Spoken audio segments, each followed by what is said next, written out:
Selain eksploitasi manusia, ada pula eksploitasi agraria yang dilakukan pada masa politik pintu terbuka.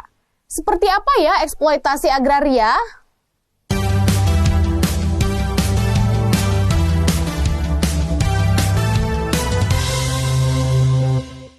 Teman-teman, kebijakan pintu terbuka bukan hanya berdampak pada eksploitasi manusia saja, akan tetapi berdampak pula pada eksploitasi agraria. Nah, eksploitasi agraria tampak dalam bentuk penggunaan lahan-lahan, baik lahan-lahan produktif maupun lahan-lahan kosong untuk dijadikan perkebunan atau pertambangan. Nah, pemanfaatan lahan produktif umumnya berada di daerah Jawa, sedangkan perkebunan di Sumatera dan umumnya menggunakan lahan kosong. Ada beberapa dampak negatif yang dirasakan oleh masyarakat Jawa setelah diterapkan kebijakan pintu terbuka yang berkaitan dengan eksploitasi tanah. Apa saja ya? Yuk kita simak penjelasan berikut. Teman-teman, sekurang-kurangnya ada 4 dampak negatif dari kebijakan pintu terbuka bagi masyarakat Jawa. Di antaranya, pertama, para priai dan birokrat kesultanan yang disebut dengan patuh menyewa tanah lungguh yang menjadi sumber hidup masyarakat kepada pengusaha-pengusaha perkebunan atau swasta asing. Sewa kepada pihak asing dianggap lebih menguntungkan daripada kepada petani penggarap. Kemudian yang kedua, di lahan-lahan perkebunan yang mereka kelola sebelumnya, rakyat Jawa dijadikan sebagai tenaga kerja dengan sistem pengupahan serta kondisi kerja yang tidak adil. Para pekerja tersebut memiliki beban kerja yang berat, tetapi tidak mendapatkan upah yang layak atau sesuai dengan beban kerjanya. Yang ketiga, sebagian masyarakat Jawa dikirim secara paksa ke Suriname untuk bekerja di perkebunan Belanda.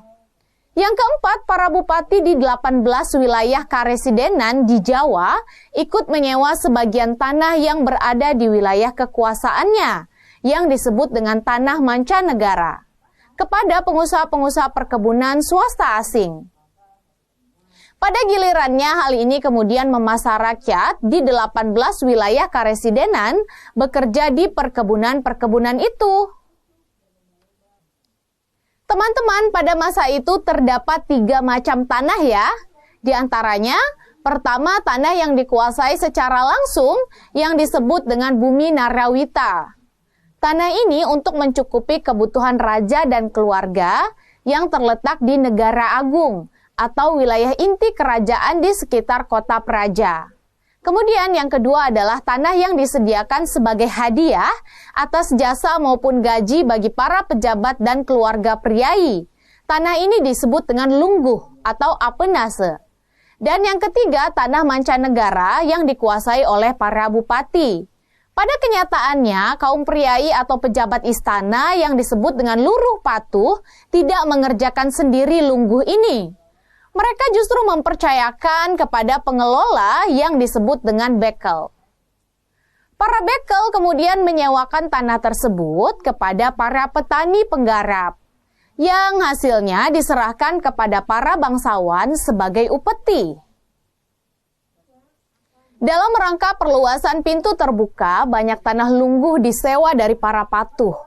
Karena adanya sewa-menyewa ini, maka para petani kehilangan tanah garapan sebagai satu-satunya sumber kehidupan bagi mereka.